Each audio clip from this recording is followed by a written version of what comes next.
তো আসলে বেশিরভাগ দেশে ইন্ডিয়া বাদে, ইন্ডিয়াতে যেরকম একটা কম্পিটিশন হয়ে আসে, ইন্ডিয়া থাইল্যান্ড ফিলিপিন বাদে বেশিরভাগ দেশেই কিন্তু একটা সিলেকশন প্রসেসে হয়। এরকম যেটা কম্পিটিশন হয় পুরো দেশ জুড়ে, এটা কিন্তু না। নর্মাল প্রসেসই হলো এটা। আমরা আসলে ইন্ডিয়ার পাশে থাকি, তাই হয়তো আমাদের আইডিয়া এটাই যে এটা সিলেকশন প্রসেসে হয়ে থাকে, but that's not the case.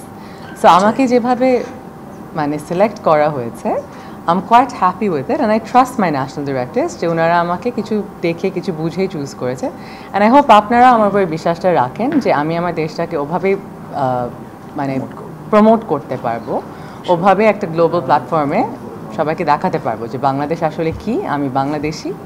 So আমি ইনশাআল্লাহ 5 বছর পরে নিজেকে এমন একটা জায়গায় দেখতে চাচ্ছি যেখানে আমি আমার প্ল্যাটফর্মটা অ্যাজ মিস ইউনিভার্স বাংলাদেশ অনেক জিনিসের জন্য ইউজ করতে পারবো, starting from zero hunger mainly, এবং women's empowerment.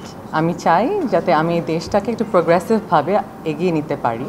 First of all চোখের একটা সৌন্দর্য আছে, বাট আমার কাছে মনে হয় একটা মানুষের ভিতর থেকে কত সুন্দর, এটা সবচেয়ে বেশি ম্যাটার করে।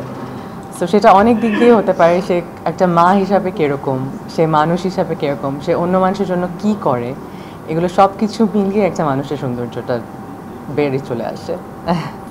আমার একটা বাচ্চা আছে, হি ইজ 2 years old। এটাই। আর কিছু জানতে চাচ্ছিলেন? আমরা ভাইয়াকে কোথাও দেখতে পাচ্ছি না। জি, দিস ইজ মাই ভাইয়া কিরকম সাপোর্ট করে আপনাকে? অনেক। ভাইয়ার সাপোর্টের জন্যই আমি এখানে এসেছি, না হলে হয়তো আমি করতে পারতাম না।